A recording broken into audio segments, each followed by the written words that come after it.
Hello, I'm Darren Slack, and welcome to Week 3 of NFA's QB Cast, your weekly prep talk podcast for helping everyone associated with game day to get better.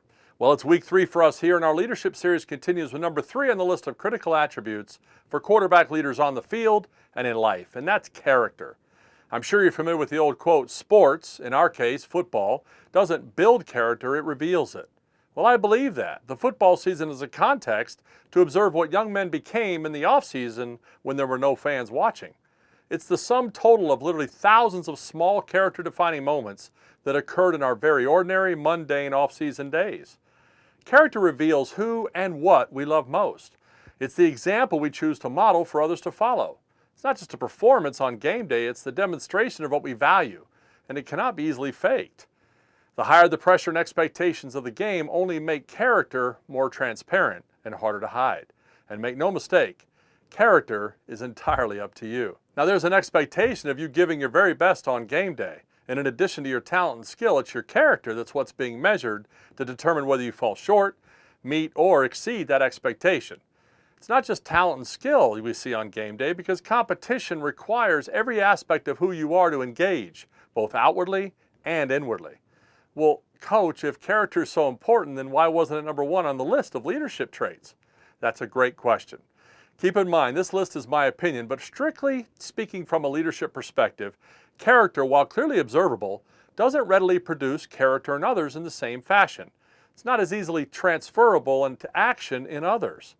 You see, confidence, number 1 on our list, on the other hand, is transferable. If I'm confident as a leader, that confidence can transfer to those around me. Conversely, if I lose confidence, that can negatively impact my team. Our confidence in one another as leaders and teammates is invaluable. That's why it's so critical in leadership and why it's number 1. Character, by its very nature, falters and then recovers in us. Well, that's what character does. However, in leadership, even if my character falters for a moment, my confidence or belief in myself and the team must remain strong because of how visibly and quickly it can negatively impact the team. In a similar way, stubbornness in a player, an unwillingness to change, or a lack of coachability, number 2 on our list, can have a similar negative impact which causes frustration in teammates and coaches if it's not addressed. I'm certainly not seeking to devalue character. Truth is, if you drill down on this entire list, you'll find character at the root of all these attributes of leadership. However, I believe character in leaders as competitive athletes operates on 2 unique levels, foundational and functional. Think of character like the engine of a car that isn't readily visible to the eye. We can clearly observe its reliability to propel everything forward in our lives smoothly and quietly over long periods of time. I call this long-term foundational character our reliable character. It's our beliefs and values and education that weave us into the leader that we'll eventually become. This is the root character behind every item on the list. Now, we can also observe that same car engine's ability to accelerate quickly or stall out the car when the accelerator is pushed down hard in an instant. Applied to our character, these are defining moments of intense pressure, like game day, when the current status of our character is tested most. I call this more functional display of our character, ready character. Ready character rallies the strengths of our current character, compensates for any weakness, and sustains powerful acceleration through adversity. If our character isn't ready, pressure can flood and stall the engine, leaving us embarrassed and exposed on game day. None of us want that. It's the same engine, same character, just different claims are made on it. One is endurance over time, the other execution under pressure. Reliable character is built and tested over years, but ready character is tested daily, and even more so on game day. Ready character is something fans measure in a team or an individual in defining moments of victory or defeat. And ready character is number 3 on the leadership list this week. It's seen in big comebacks on the scoreboard, players enduring pain to lead others to success, and great attitudes after bad calls. The opposite's true when a player gives up, or a team gives up, or a player milks it, or loses his cool on national television. In these critical defining moments, fans celebrate or criticize strong or failed character in a team or player. It's a leader's ready character being assessed, the moment when their worst or best is revealed. Like maintenance on a car engine is key to its ability to accelerate under pressure, ready character requires 3 building blocks or qualities to grow. First is integrity. It means doing the right thing the right way for the right reasons. It's being honest with yourself and others at all times. There are literally dozens of integrity tests we face daily that determine the substance of our ready character. It's keeping our promises as best we can. It's doing what you said you would even when others won't. It's valuing the truth over lies even if it hurts to do so. Ready character is said to be what you are when no one is watching. I believe that, but I also believe it's who you are when those you don't deem as important are watching as well. What do you mean, Coach? For instance, we all have a tendency to be more diligent in our public character than we are, say, at our home with our family. This isn't to suggest you don't think your family's important, but we can take their acceptance and their love and their kindness for granted so much that we don't monitor the quality of our character the same in private at home as we do in public. We can be two different people, publicly and privately. Integrity means we're the same guy in the locker room and the living room every day. It's a tough balance, but this is a key building block to ready character that leaves you with nothing to hide and nothing to fear because you live real, and that's critical.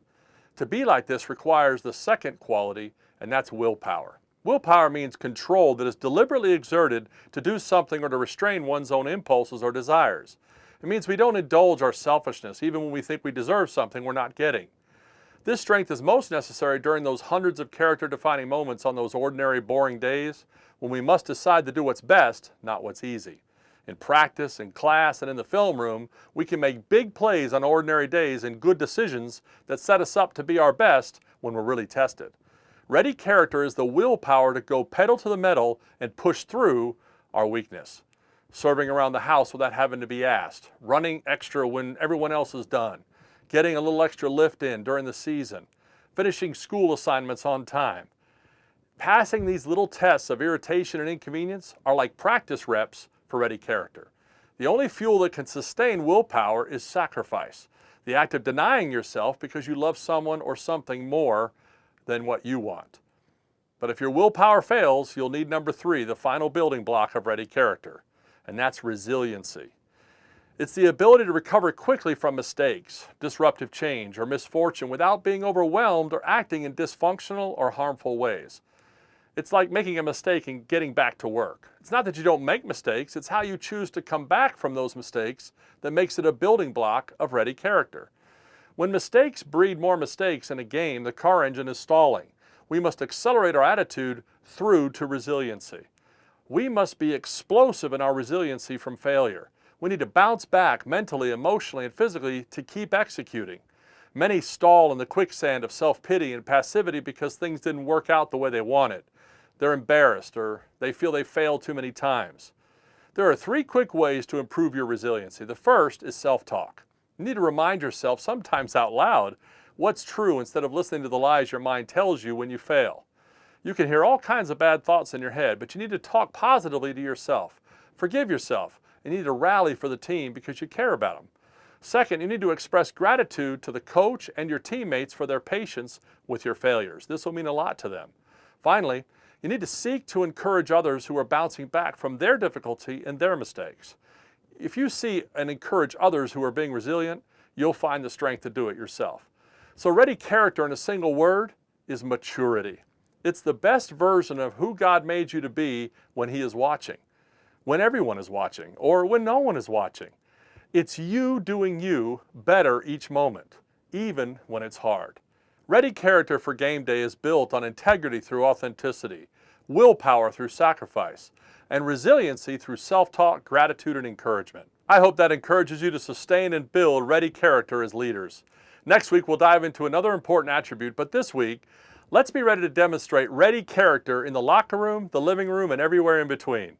We wish you the best, NFA Nation, in your games this week, and we'll talk to you next week after your win.